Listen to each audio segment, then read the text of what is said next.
여러분 성경의 마스터 36쪽 한번 펴시죠. 36쪽을 보시면 한눈에 보는 성경, 우리 이거 복습을 한번 또 해야 될 것 같은데, 여러분 지난 성경의 마스터 1 시간에도 우리가 같이 그림도 그려보고 여러분 종이를 나눠드려 가지고 다 한 번씩 그려봤던 내용인데요. 지금 뭐 기억이 가물가물하시죠? 괜찮으세요? 자, 기회를 드릴 테니까 한 2분 정도 나오셔서 여기서 한번 그려볼 수 있는 분, 용감한 자, 그 누구인가? 머리 이렇게 그리시는구나. 네, 저는 이 그림은 정말 하나님이 주신 정말 특별한 은혜가 있는 그림이라고 저는 생각을 해요. 이 그림을 잘 숙지하고 금방 아무튼 여러분들이 숙지할 이 그림으로 말미암아 성경 전체적인 개괄적인 흐름들을 잡아갈 수 있어요. 여러분 다 뭐 알고 계시고 기억하시지만 한 번 더 복습한다는 차원에서 그려보죠. 자, 어떻게 그려볼까요? 이렇게 해서 처음에 이 정도로 할까요? 이 정도로 해서 이렇게 해서. 자, 여기 가운데를 한번 끊고 3개, 여기도 3개.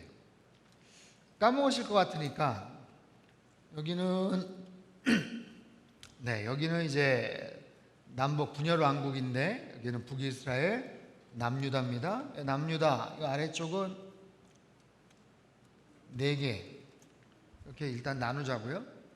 그러면 이렇게 가운데 끊고 3개잖아요. 그럼 창세기서부터 이제 되는 거죠. 창세기 12장, 여기는 50장. 처음에 창조 시대 4가지 중요한 사건이 있었죠. 뭐죠? 창조, 타락, 노아 홍수, 그리고 바벨탑 사건. 이게 12장까지. 12장에서 50장까지 중요한 4명의 인물 누구죠?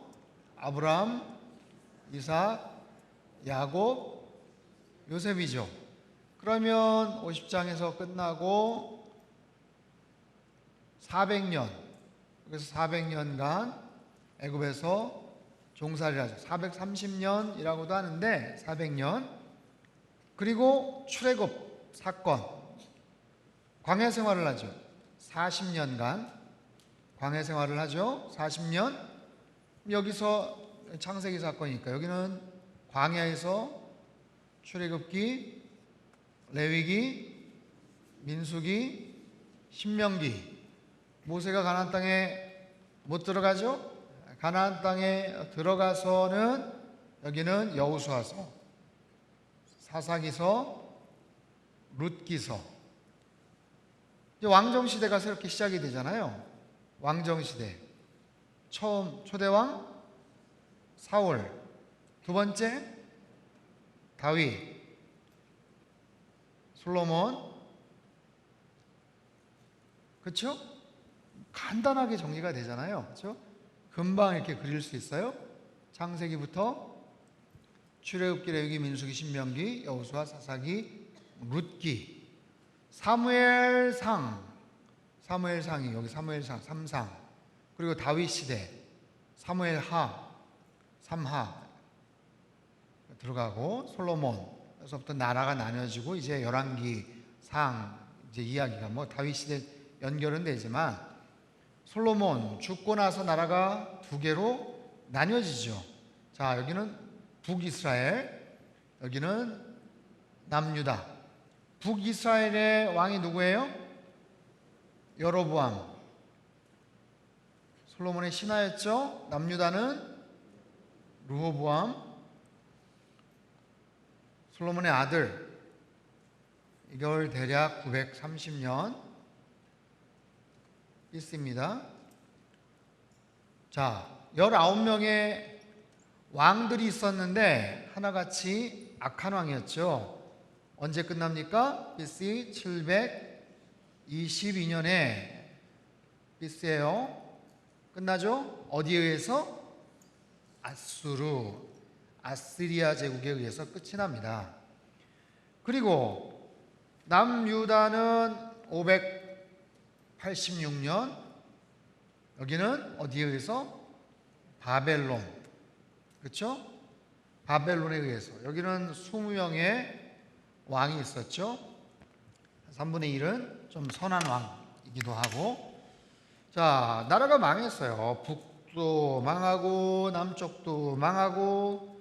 그래서 바벨론으로 끌려갔죠. 끌려가서 몇 년간? 70년간 바벨론 포로 시대. 이건 포로 시대예요. 바벨론 포로 시대. 포로 시대 때 활동했던 선지자가 에스겔, 다니엘 이런 정도죠.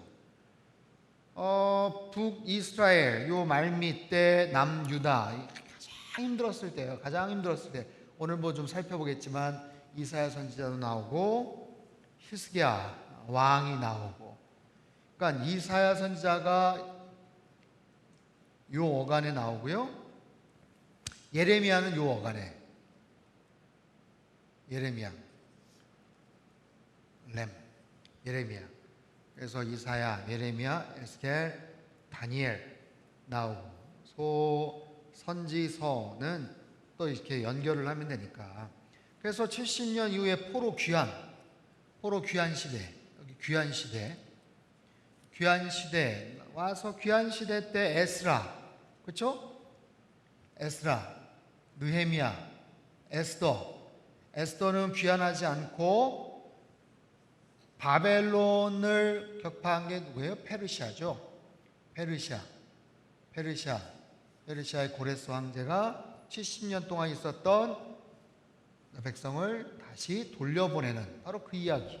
그렇죠? 포로 귀환 해가지고 나왔고, 이게 뭐 이때 그 말미에 뭐 이제 학계 스가랴도 나오고 이제 말라기서도 여기 나오고, 이게 이제 구약의 마지막이죠. 구약의 마지막. 400년의 또 침묵기. 그렇죠? 400년의 침묵기. 이때는 신구약 중간기. 아무런 선지자도 없고 예언도 없고. 그리고 신약 시대가 이제 펼쳐지죠. 예수 그리스도 신약 시대. 신약 시대 이제 뭐 이야기들은 쭉 설명을 하면 되고.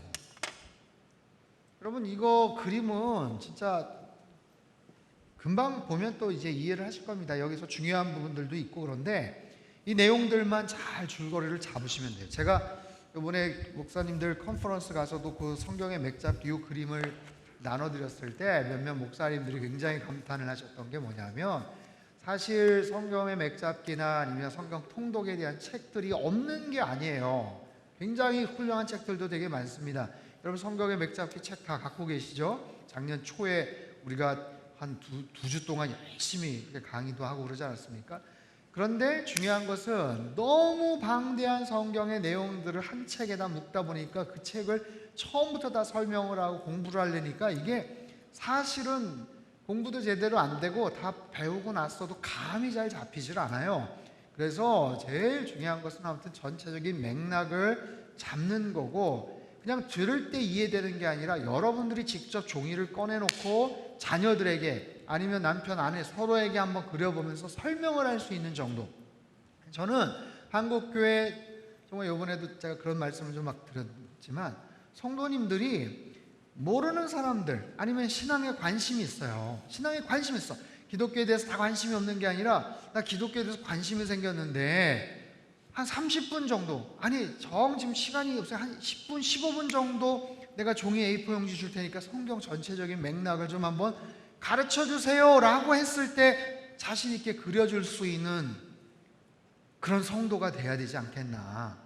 정말 상당교회 성도님들이 다 정말 그렇게 자신 있게 그려줄 수 있는 그런 성도님들이 다 되셨으면 좋겠습니다. 그럴 줄 믿습니다. 좀 그런 마음으로 여러분 이걸 공부를 좀 하시면 그렇게 어렵지 않아요. 그 흐름들, 뼈대를 일단 잘 잡고 그 흐름 속에서 조금씩 개인적으로 큐티도 하고 성경 공부도 하고 그렇게 해서 살을 이제 붙여가면 되는 거니까, 아무튼 이 과정들은 제가 성경의 마스터 2, 3, 4 할 때마다 계속해서 강조를 할 테니까 여러분 아무튼 이 부분은 잘 항상 기억을 하시고 그것부터 숙지하시고 종이 한 장 딱 펼쳐놓으면 적어도 이 정도 그림은 여러분 그릴 수 있게끔 훈련을 연습을 좀 그렇게 하셨으면 하는 바람입니다. 자, 오늘 몇 페이지인가요? 16페이지네요. 16페이지. 진도가 좀 천천히 나간다 목사님이 염려를 하시는데 걱정하지 마십시오. 진도는 강사하기 나름이에요. 걱정하지 마세요. 순식간에 나갈 수 있으니까. 사무엘하 11장 1절에서 5절 말씀 찾아보시죠. 사무엘하 11장 1절에서 5절 말씀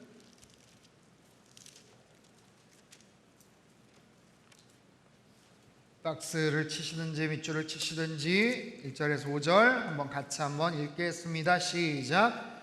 그 해가 돌아와 왕들이 출전할 때가 되매 다윗이 요압과 그에게 있는 그의 부하들과 온 이스라엘 군대를 보내니 그들이 암몬 자손을 멸하고 랍바를 에워쌌고 다윗은 예루살렘에 그대로 있더라.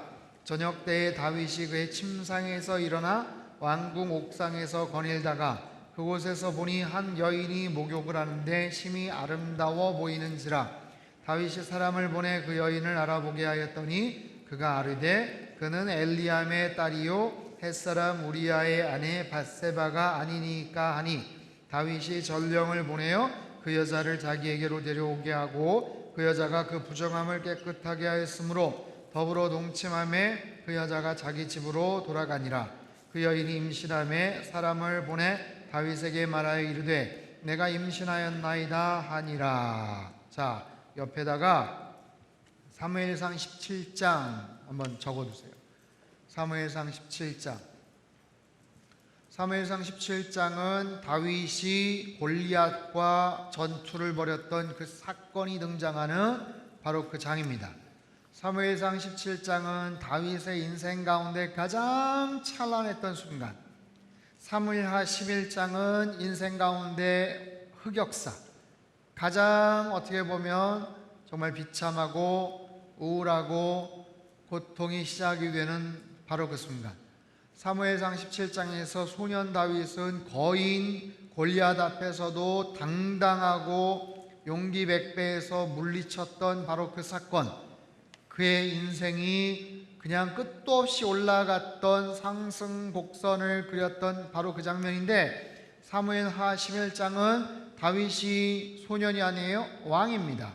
모든 주변에 있는 국가들을 거의 다 점령을 다 하고 이제는 가장 막강한 힘을 갖고 있었던 정점에 있었을 때 한 여인에게, 그것도 계획이나 의도도 아니에요, 그냥 목욕하는 장면 어떻게 이렇게 훔쳐보거나 훑기보다가 그냥 충동을 이기지 못해서 범죄를 했던, 그래서 끝도 없이 추락을 했던 정말 다윗의 인생에서 지워버렸으면 하는 흑역사의 바로 그 사건이에요.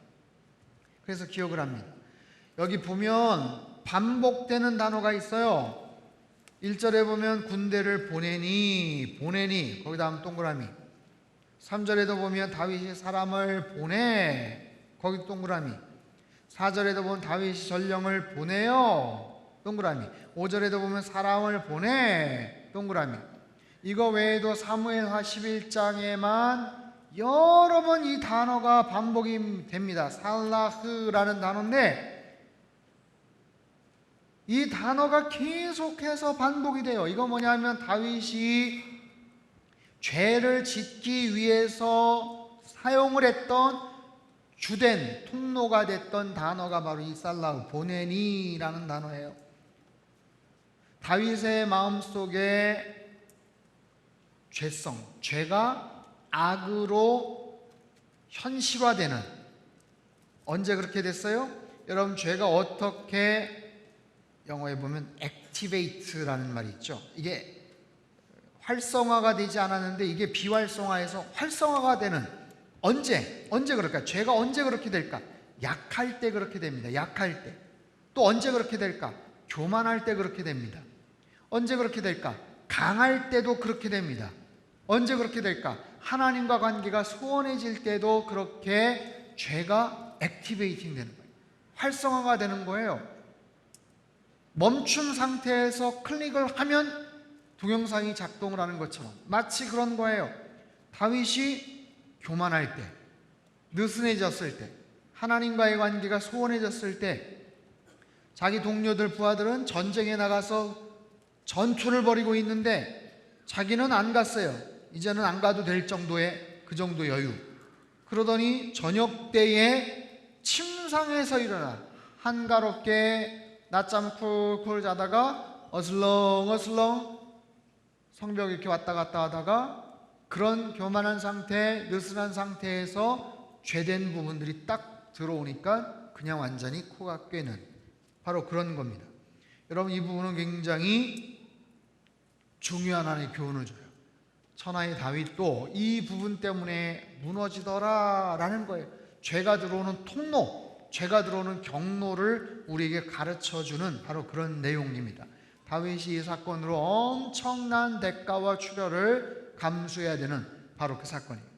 자, 사무엘하 22장 1절 4절 말씀 찾아서 한번 읽어볼까요? 여러분 어지간히 다 찾아오신 것 같은데 사무엘하 22장 1절에서 4절까지 말씀 같이 읽겠습니다. 시작. 여호와께서 다윗을 모든 원수의 손과 사울의 손에서 구원하신 그날에 다윗이 이 노래의 말씀으로 여호와께 아뢰어 이르되 여호와는 나의 반석이시요 나의 요새시요 나를 위하여 나를 건지시는 자시요 내가 피할 나의 반석의 하나님이시요 나의 방패시요 나의 구원의 뿌리시요 나의 높은 망대시요 그에게 피할 나의 피난처시요 나의 구원자시라. 나를 폭력에서 구원하셨도다. 내가 찬송받으실 여호와께 아뢰리니 내 원수들에게서 구원을 받으리로다. 아멘. 다윗은 왕이지만 시인이었어요.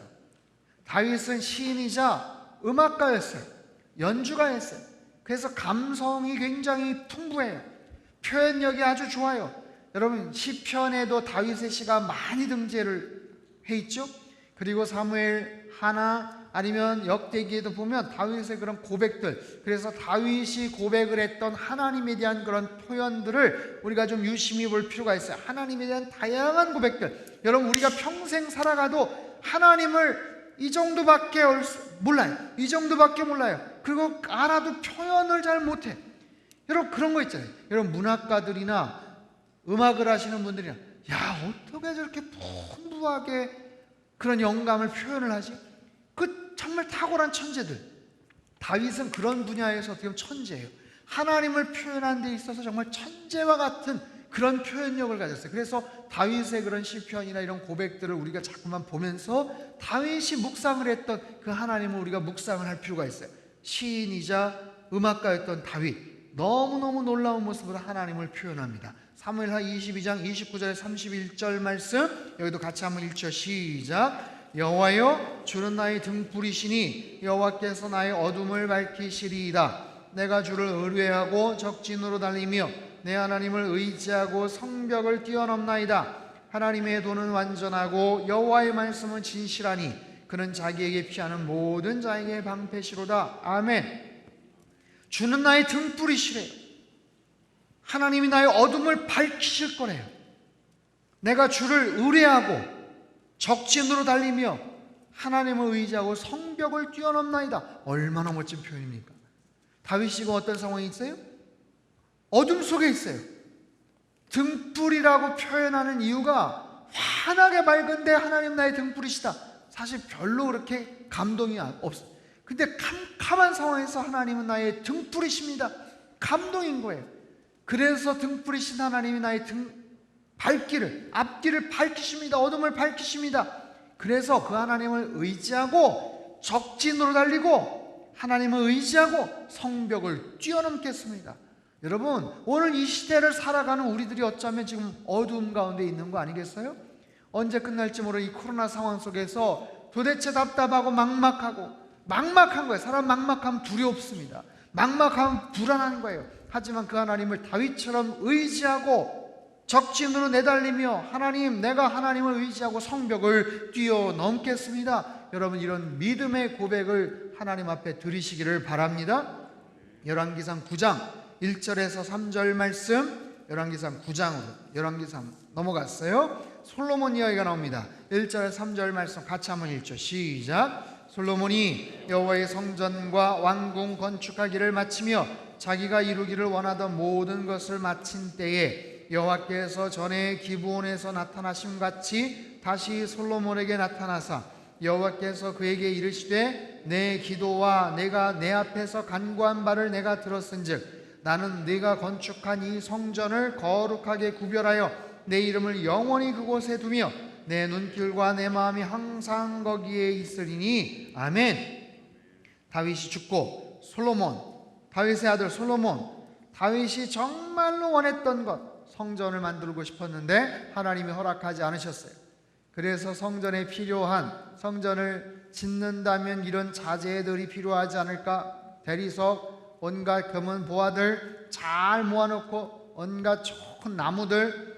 그래서 그 아들 솔로몬이 성전을 짓습니다. 성전을 완공을 합니다. 몇 년 동안? 몇 년? 7년. 여러분 그런 것도 상식적으로 알아두세요. 솔로몬이 성전을 지었던 횟수 7년입니다. 그리고 자기 왕궁을 건축했어요. 왕궁은 13년. 성전보다 더 공을 많이 들인 것 같아요.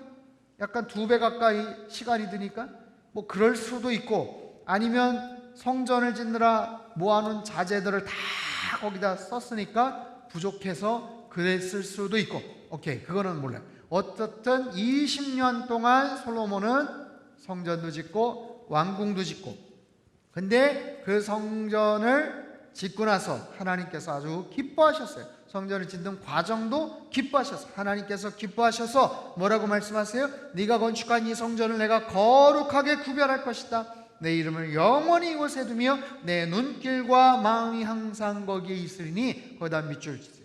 이게 얼마나 근사한 표현이고 얼마나 은혜로운 말씀입니까? 하나님의 눈길이, 하나님의 마음이 항상 거기에 있을 것이다. 아멘이죠. 여러분, 우리가 예배 드리는 장소, 정성껏 예배하는 그 현장에 하나님의 마음과 하나님의 눈길이 언제나 있다라는 것을 여러분 꼭 기억하셨으면 좋겠어요. 열왕기상 15장 5절 말씀, 열왕기상 15장 5절 말씀 같이 한번 읽죠. 시작. 이는 다윗이 햇사람 우리아의 일 외에는 평생에 여호와 보시기에 정직하게 행하고 자기에게 명령하신 모든 일을 어기지 아니하였음이라. 아마도 이 말씀을 자꾸만 우리가 알고 기억하면 다윗은 되게 고마워할 것 같아요. 다윗은 뭐냐면 하나님께서 종합적으로 다윗의 인생을 평가하셨는데, 아까 우리 사무엘하 11장 말씀 막 묵상하다 보면 다윗은 천하에 몹쓸 사람이고 정말 나쁜 인간이고 실제로 그런 악을 행했어요. 그런 나쁜 죄를 지었어요. 그럼에도 하나님은 한 사람을 종합적으로 평가를 하십니다. 사람도 마찬가지잖아요. 그 사람에 대해서 이런 얘기도 있고 저런 얘기도 있어요. 긍정적으로 얘기하는 사람도 있지만 어디 가서 야, 그 사람 상종하지도 마, 야, 그 인간 말이야, 그런 막 헷갈릴 때도 있어요. 그래서 사람은 사귀어봐야 알아야 돼요. 경험해봐야 돼요. 그래서 알고 봤더니 종합적으로 이 사람에게는 이런 장점도 있고 이런 단점도 있어. 근데 알고 보니까 이러이러한 사람이야 라고 우리가 평가를 해요. 어떤 사람에 대해서 장점만 있는 사람도 없고 단점만 있는 사람도 없어요. 그렇기 때문에 누구 한 사람 얘기만 듣고 그 사람하고는 상종을 하지 말아야 되겠구나, 그것도 어떨 때는 위험하고, 누구 얘기만 듣고 무조건 마음을 그냥 확 열는 것도 어떨 때는 조심스러워요. 근데 하나님은 다윗에 대해서 이렇게 종합적으로 평가를 하시는 거예요. 햇사람 우리아의 일 외에는, 아까 얘기했던 사무엘하 11장 그 사건 외에는 하나님께서 다윗에 대해서 대단히 긍정적으로 여기셨다 하는 바로 그 본문 말씀이 열왕기상 15장 5절 말씀입니다. 자, 넘어가서 엘리야 이야기가 나옵니다. 18장, 열왕기상 18장은 엘리야 갈멜산 전투, 갈멜산에서 제단을 쌓아놓고 엘리야와 850명의 바알신, 아세라신을 섬기는 선지자와 전투를 벌이는 거예요. 850대 1. 가장 간절한 기도, 엘리야의 가장 간절한 기도가 여기 나오는데 36절 38절 말씀 같이 읽죠. 시작. 저녁 소재 드릴 때에 이르러 선지자 엘리야가 나아가서 말하되 아브라함과 이삭과 이스라엘의 하나님 여호와여, 주께서 이스라엘 중에서 하나님이신 것과 내가 주의 종인 것과 내가 주의 말씀대로 이 모든 일을 행하는 것을 오늘 알게 하옵소서. 여호와여, 내게 응답하옵소서. 내게 응답하옵소서. 이 백성에게 주 여호와는 하나님이신 것과 주는 그들의 마음을 되돌이키심을 알게 하옵소서 하며, 이에 여호와의 불이 내려서 번제물과 나무와 돌과 흙을 태우고 또 도랑에 물을 핥은지라. 아멘. 제단을 쌓아놓고 요즘같이 이렇게 땡볕에 3년 6개월을 가뭄이 들어서 비 한 방울 나오지 않아 얼마나 정말 덥고 힘들어요. 그런데 거기에서 제단을 쌓아놓고 불을 떨어뜨리는 그 신이야말로 진짜 살아있는 신 아니냐? 너희들 먼저 해봐 해가지고 바알신, 아세라신을 섬기고 있는 그 제사장들이 막 그냥 거기서 요동을 치고 푸닥거리라고 온갖 생쇼를 다 했지만 반응이 없어요. 자기들의 몸을 막 자해하면서도 했는데 아무런 반응이 없어요. 왜냐하면 당연하죠. 죽은 신을 섬기고 있었으니 그들이 먼저 그렇게 애를 쓰고 노력을 했는데 그 다음에 엘리야가 나서서 하나님 앞에 기도하는 거예요. 하나님, 이스라엘 하나님 여호와여, 주께서 이스라엘 중에서 하나님이신 것을, 내가 주의 종인 것을, 주의 말씀대로 이 모든 일을 행하는 것을 오늘 만천하에 알게 하여 주옵소서. 하나님 앞에 기도하자 여호와의 불이 내려서 그 안 모든 물을 다 핥아버렸다. 그냥 하늘에서 떨어진 이 광경을 만약에 무슨 영상이나 이런 걸로 막 이렇게 만든다면 아마 어마어마한 그런 장면이 엘리야에게 통쾌하게 승리하는 바로 그 장면. 열왕기상 19장 11절에 12절 말씀 우리 같이 한번 읽겠습니다. 시작. 여호와께서 이르시되 너는 나가서 여호와 앞에서 산에 서라 하시더니 여호와께서 지나가시는데 산을 가르고 바위를 부수나 바람 가운데에 여호와께서 계시지 아니하며 바람 후에 지진이 있으나 지진 가운데에도 여호와께서 계시지 아니하며 또 지진 후에 불이 있으나 불 가운데에도 여호와께서 계시지 아니하더니 불 후에 세미한 소리가 있는지라. 아멘. 얼마 전에 광야학교 그분의 음성 듣기 그 본문이었어요. 엘리야가 18장에서 엄청난 승리를 거두지만 19장에서 완전히 영적 침체에 빠졌을 때 하나님께서 먼 길로 인도하시고 거기서 하나님이 엘리야에게 말씀하시는데 크고 강한 바람도 아니고 지진도 아니고 불도 아니고 그렇게 막 요란 법석한 그런 상황이 아니라 세미한 음성 가운데서 하나님께서 말씀하시더라. 세미한 중에 우리에게 들려주시는 음성을 들을 수 있는가? 하나님께서 오늘 우리에게도 말씀하세요. 말씀을 통해서, 큐티를 통해서, 설교를 통해서, 여러분 일상을 통해서도 하나님께서는 말씀하시다. 하나님 어떤 하나님? 말씀하시는 하나님. 여러분 삶 속에 하나님이 말씀하셔요.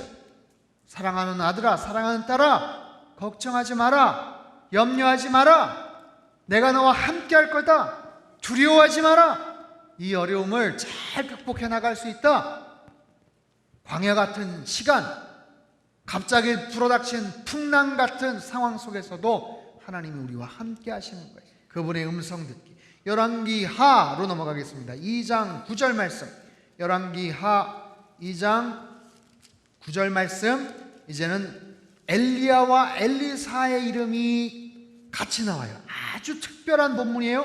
같이 읽죠. 2장 9절 시작. 건너매 엘리야가 엘리사에게 이르되 나를 내게서 데려감을 당하기 전에 내가 내게 어떻게 할지를 구하라. 엘리사가 이르되 당신의 성령이 하시는 역사가 갑절이라 내게 있게 하소서 하는지라. 여러분 이거 굉장히 특이한 본문이에요. 그 유명한 엘리야 선지자, 그의 후계자 엘리사 같이 한 장면에 나와요. 엘리야는요 죽음을 경험하지 않고 승천한 사람, 그렇죠? 불말과 불병과 하나님께서 그냥 회리바람 속에서 엘리야를 그냥 휘감아가지고 승천케 하셨어요. 구약의 에녹도 그런 사람. 엘리야는 율법의 선지사의 그 대표와도 같은, 예언자들의 대표와도 같은 바로 그런 사람. 근데 지금 이제 승천하기 일보 직전에 엘리사에게 뭘 원하냐? 네가 원하는 게 뭐냐? 내가 뭘 들어줄까? 했더니 엘리사가 기회를 놓치지 않고 당신의 성령이 하신 역사가 갑절이나 있게 하옵소서. 여러분, 기도를 하려면 이렇게 해야 되는 거예요. 타이밍을 놓치면 안 돼요. 갑절이나 내게 있게 하소서. 2배 이상의 능력을 내가 얻기를 원합니다. 이런 뜻 같기도 하지만 정확한 의미는 뭐냐면, 그 당시 엘리야에게 제자들이 많았어요. 여러 제자들 가운데 갑절의 능력, 은혜라는 것은 뭐냐면, 나를 장자와 같은, 수제자와 같은 그런 모습으로 나를 삼아 주십시오 라는 거예요. 장자, 그 많은 사람 가운데 나를 장자처럼, 나를 반장처럼, 그런 얘기예요. 장자라는 것은 유산을 2배 상속을 받습니다. 여러 아들들이 있지만 장자, 맏아들에게는 2배 상속을 받아요. 바로 그런 의미에서 이 얘기는 2배, 당신이 했던 것에 정확하게 2배만큼의 능력이 나에게 있었으면 좋겠습니다. 그런 의미라기보다는 내가 당신의 계보를 잇는 장자와도 같은 그런 반장, 대표, 그런 모습이 되었으면 좋겠습니다 라는 그런 소망이기도 합니다. 그리고 실제로 엘리사도 엘리야 못지않은 놀라운 능력을 바라죠. 열왕기하 4장 32절에 35절, 지금 계속 엘리사 얘기가 나올 거예요. 같이 읽죠. 시작. 엘리사가 집에 들어가 보니 아이가 죽었는데 자기의 침상에 눕혔는지라. 들어가서 문을 닫으니 2사람뿐이라. 엘리사가 여호와께 기도하고 아이 위에 올라 엎드려 자기 입을 그의 입에, 자기 눈을 그의 눈에, 자기 손을 그의 손에 대고 그의 몸에 엎드리니 아이의 살이 자차 따뜻하더라. 엘리사가 내려서 집안에서 3번 이리저리 다니고 다시 아이 위에 올라 엎드리니 아이가 7번 재채기하고 눈을 뜨는지라. 옆에다가 열왕기상 왕상 17장 그렇게 한번 적어두세요. 열왕기상 17장, 아까 열왕기상 18장은 엘리야가 갈멜산 전투에 승리했던 것, 열왕기상 바로 전장 17장은 그릿시냇가에서 까마귀를 통해 가지고 음식을 공개받고 사르밧 과부에게 기름, 물 공급받고 사르밧 과부의 아들이 죽었을 때 이런 방식으로 그 아들을, 죽은 아들을 살리는 바로 그 이야기가 비슷하게 소개가 돼요.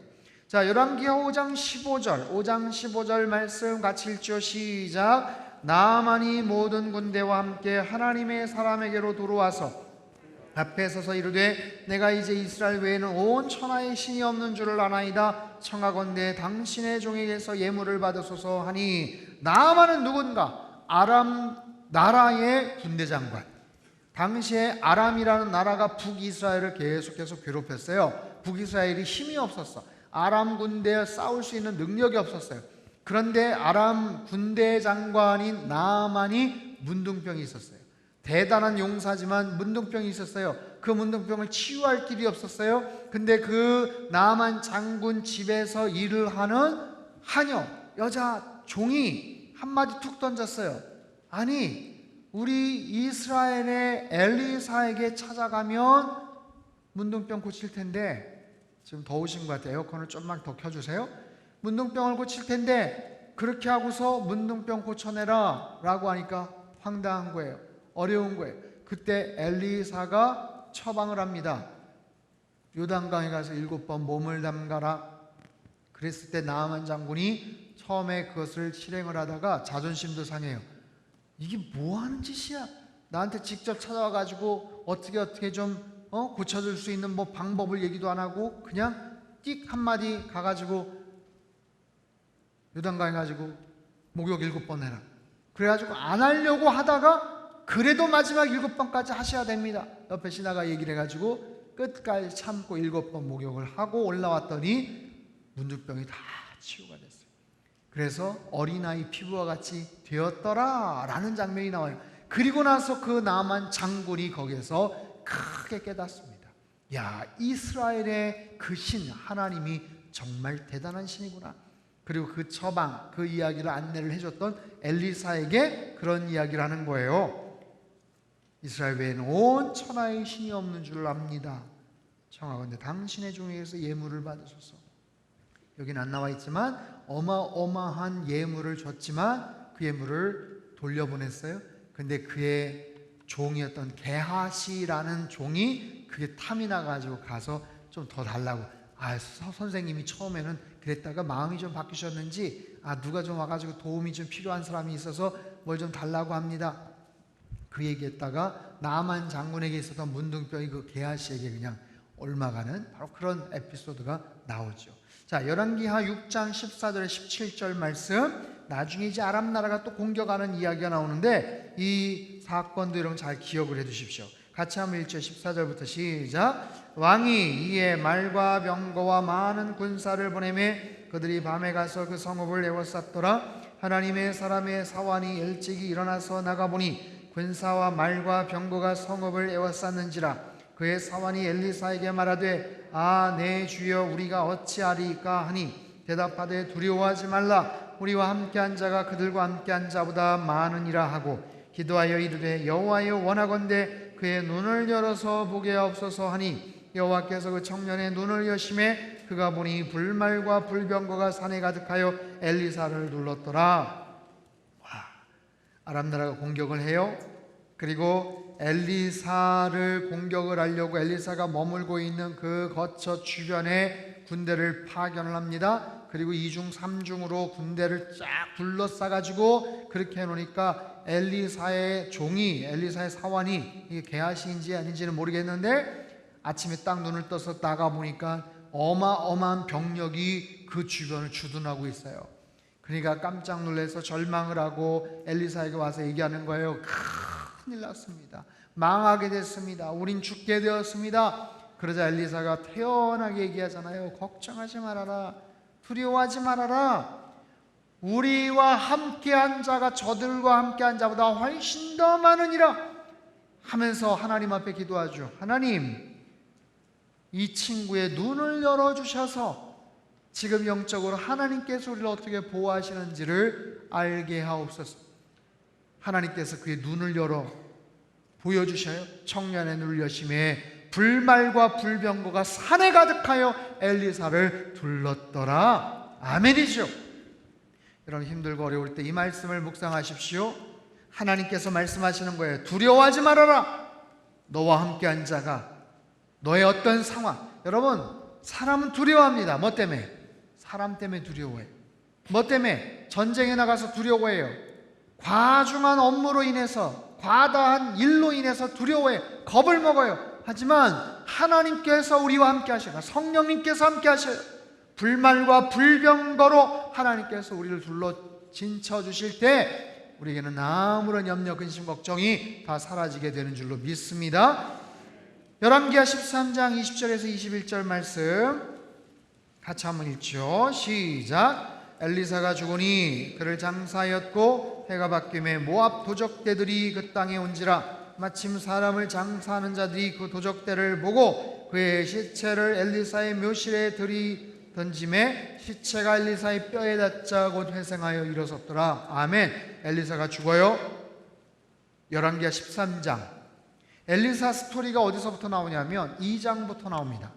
열왕기하가 굉장히 긴 것 같은데 굉장히 복잡한 얘기가 사실 나옵니다. 그런데 열왕기하 2장부터 13장까지가 엘리사 이야기가 주로 나와요.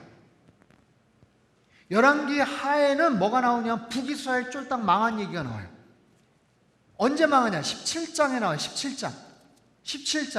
열왕기하 17장에 북이스라엘이 망한 얘기가 나와요. 근데 13장까지가 엘리사 이야기. 그러니까 13장, 14, 15, 16, 17, 한 4-5장 안에 굉장히 다양한 이야기들. 여러분 성경은 하나님의 말씀이죠. 하나님께서 기록하시고 싶은 거를 더 많이 기록하는 거예요. 원하시는 걸 지면을 더 많이 할애하시는 거예요. 엘리사 같은 훌륭한 선지자의 그 이야기, 메시지, 그가 당대에 활동했던 놀라운 이야기, 오늘 우리가 알아둬야 될, 여러분 그 당시에 대단한 왕들이 있었지만 악한 왕들, 하나님께서 기억하고 싶어하지 않은, 인정하고 싶지 않은 그런 왕들이 20년, 30년, 40년 통치를 했어도 그냥 한두 줄에 끝나버리는 경우가 많아요. 역사의 주권자는 하나님이신 줄로 믿습니다. 여러분 우리가 살아가면서도 하나님께서 원하시는 대로 살아가면 우리의 인생이 70년, 80년을 살아가도 우리의 인생이 엄청나게 늘어나는 모습으로 하나님께서 우리를 기억하실 수도 있고, 아무리 떵떵거리며 부귀영화를 누리고 살았어도 하나님께서 기억하고 싶지 않다면 단 한 줄도 기억되지 못할 수 있는 것이 하나님의 역사예요. 놀라운 일이 벌어지는 거예요. 엘리사가 죽었더니 그 시체가 묘지에 들었는데 그것이 뼈에 닿자마자 시신들이 막 일어났다. 이런 놀라운 일들도 벌어지더라라는 거예요. 자, 열왕기하 좀 몇 절만 더 보죠. 열왕기하 18장 3절에서 4절 말씀 같이 한번 읽겠습니다. 시작. 히스기야가 그의 조상 다윗의 모든 행위와 같이 조상을 깨뜨리며 아세라 목상을 찍으며 모세가 만들었던 놋뱀을 이스라엘 자손이 이때까지 향하여 분향함으로 그것을 부수고 느후스단이라 일컬었더라. 느후스단, 거기다 동그라미. 느후스단, 놋조각이란 뜻입니다. 놋조각, 놋조각. 여러분, 히스기야가 왕이 되어서 굉장히 중요한 일들을 많이 합니다. 남유다에서 몇 손가락에 들어갔던 굉장히 훌륭한 왕. 근데 우상과 모든 잡다한 신들을 다 정리하고 청소를 하는데, 세상에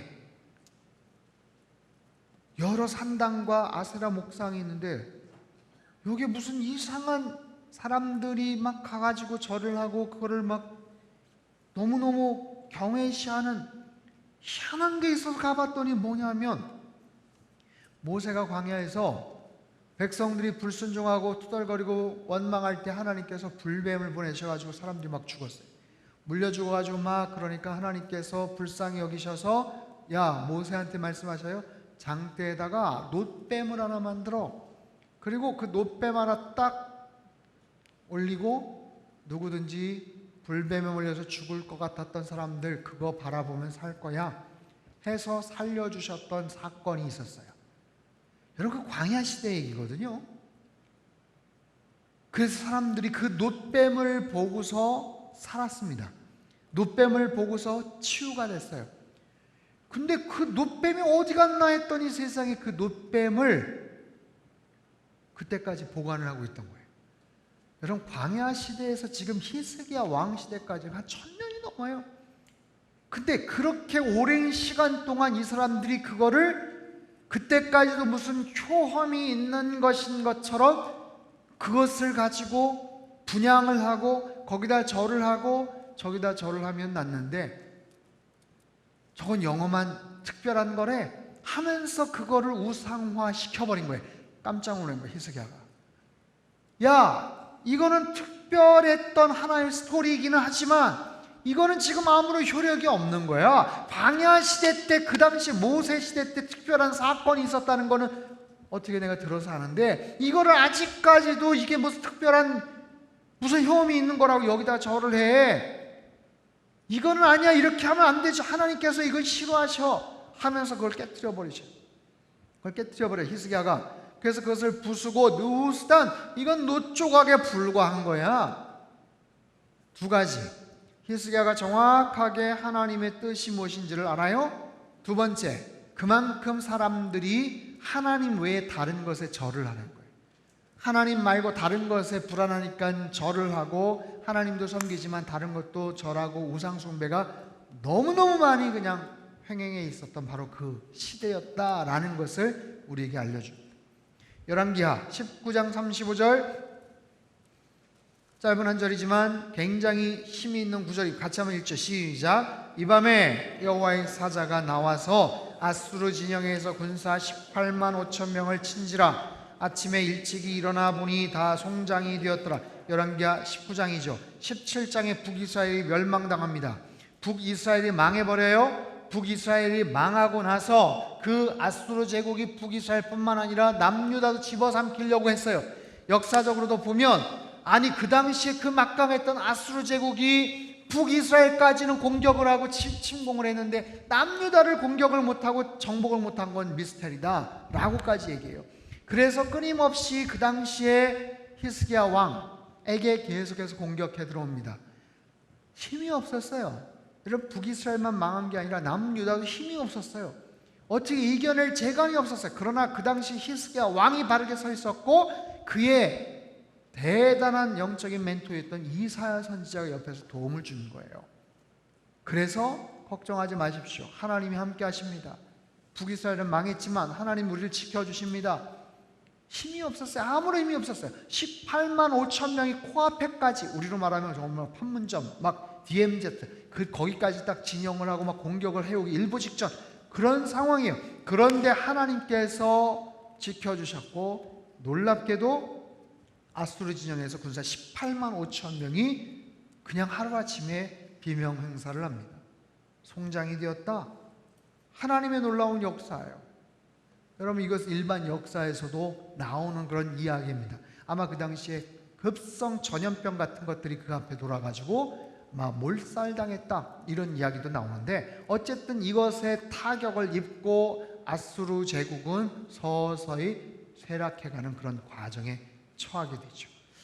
자, 열왕기하 20장 히스기야의 아주 유명한 기도죠. 20장 2절에서 7절 말씀, 2절에 7절 말씀 같이 한번 읽겠습니다. 시작. 히스기야가 낮설 벽으로 향하고 여호와께 기도하여 이르되 여호와여 구하오니 내가 진실과 전심으로 주 앞에 행하며 주께서 보시기에 선하게 행한 것을 기억하옵소서 하고 히스기야가 심히 통곡하더라. 이사야가 성읍 가운데까지도 이르기 전에 여호와의 말씀이 그에게 임하여 이르시되 너는 돌아가서 내 백성의 주권자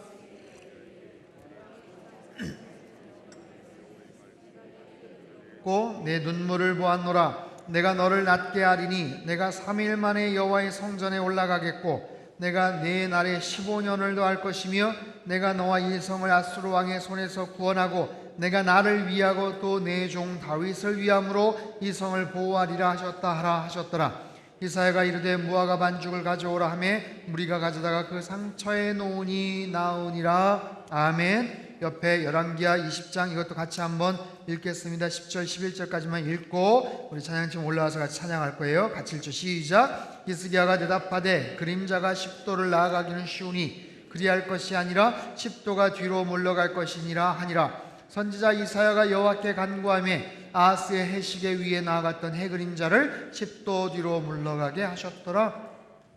히스기야가 죽을 병에 걸렸어요. 죽을 수밖에 없는 상황이었습니다. 그런데 그가 목숨을 걸고 하나님 앞에 기도하죠. 하나님 살려주십시오. 하나님 낫게 해주십시오. 근데 놀랍게도 하나님께서 그 기도를 들어주셔요. 4절 보면 이사야가 성읍 가운데까지도 이르기 전에 여호와의 말씀, 아마 이 말씀을 전달을 하고 이사야 선지자가 빠져나가는데 하나님께서 그에게 말씀하신 것 같아요. 그리고 다시 되돌아가서 하나님께서 당신의 병을 낫게 하시겠다. 그리고 너의 날에 15년을 더할 것이다. 플러스 15년. 거기서 죽을 수밖에 없었는데 15년을 더 살게 됩니다. 그리고 상징적으로 무화과 반죽 종철을 가져다가 거기다가 환부에다 놓고 나았다. 그리고 그 사건 이후에 하나님께서 확인해 주시는 그런 과정. 히스기야가 대답하되 그림자가 10도를 나아가기는 쉬우니, 해시계가 있는데 해 그림자가 10도를 더 빨리 나아가는 것, 하나의 사인. 이것이 병이 나았다라는 하나의 사인, 그런 증거로서 10도를 더 나아가는 것, 그건 쉬우니까 오히려 거꾸로 10도, 오케이, 그것도 하나님께서 허락해 주셔요. 그래서 해시계에 나아갔던 해 그림자를 10도 뒤로 물러가게 하셨다. 여러분, 이런 이야기들은 정말 일반 사람들이나 신앙이 없는 분들이 볼 때는 이게 무슨 해괴망측한 이야기인가, 말도 안 돼 보이는 이야기 같지만, 여러분, 하나님께서는 우리의 기도에 응답해 주시는 하나님이셔요. 기도의 놀라운 역사 능력을 여러분 신뢰하시기를 바랍니다. 말씀과 기도, 여러분, 우리가 하나님 앞에 간절하게 기도하면 하나님의 뜻 안에서 이루어지는 거예요. 아무나 그렇진 않지만 하나님의 뜻 안에서 하나님께서 놀라운 일들을 행하시는 거예요. 여러분, 이 코로나 상황 속에서 염려가 되죠. 여러분 수련회 잘 할 수 있을까? 걱정이 되죠. 하지만 하나님 앞에 우리는 기도하는 것뿐이에요. 그리고 하나님 앞에 맡기는 거예요. 하나님의 계획대로 하시는 거고 우리는 우리대로 하나님 앞에 기도하는 거예요. 여러분 삶 속에 정말 해결할 수 없는 여러 가지 문제들 과연 될까? 가능할까? 하나님 앞에 기도하십시오. 어려운 질병의 문제들 하나님 앞에 기도하세요. 그건 하나님의 뜻이에요. 하나님께서 어떻게 하실지 그건 하나님의 뜻이에요. 아무나 기도한다고 15년을 다 그렇게 연장시켜 주진 않죠. 하지만 그건 하나님의 뜻이에요. 그건 하나님의 역사예요. 우리는 우리의 역할을 할 뿐이에요. 우리는 하나님 앞에 그저 간구하고 하나님 앞에 나아갈 때 하나님께서 어떤 하나님? 말씀하시는 하나님, 기도에 응답하시는 하나님, 하나님의 뜻 가운데서 역사하시는 그런 하나님이심을 여러분 신뢰하시며 하나님 앞에 더욱더 믿음으로 담대히 나아가시기를 주님의 이름으로 축복합니다.